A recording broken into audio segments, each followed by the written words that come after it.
Hello, good evening. Ako ngayon ay Tadada! Alam niyo kung ano to? Ang kumakain lamang nito ang nakakaalam kung ano to.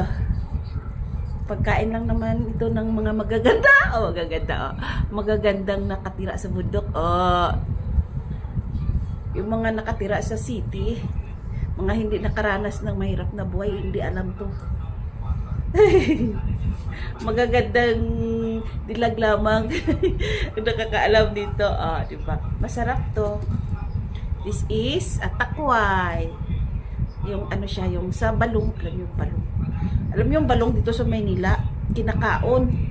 Sa amon, sa probinsya, labog na sa baboy. Labog sa baboy. Pero ginaano din. Kinakaon din. Kinakuha ang ubos. Bilahaw. Ubos. Talbos. Nakuha ang talbos ka ginautan.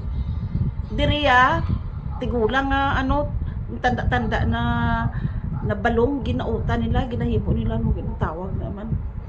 Sabi ko wala, ginakadamog na sa amon sa baboy ang ginakaon dito yung talbos. Diriya ginautan nila ya. Tawag na ginawa nila ano to? Laing. Ginagawa nilang laing. Pero sa amon sa probinsya, mga matatanda na balong. Ano yan, pangdamog sa baboy. Dito ya ginagawa pa nilang laing. Yung may mga kaya sa buhay, hindi kumakain yan.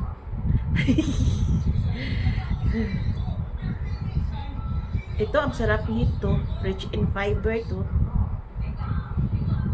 Tapos, gamot pa to sa high blood. Parang ukra lang. Balahaw. Diba? Ganito magbalat nito. Ganito. Yan.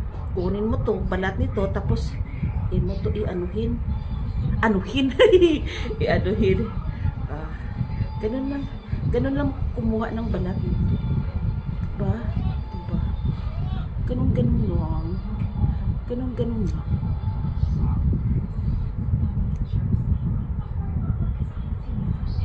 Hindi marunong kumuha ng balat nito, hirap na hirap magkuha siguro ng balat nito.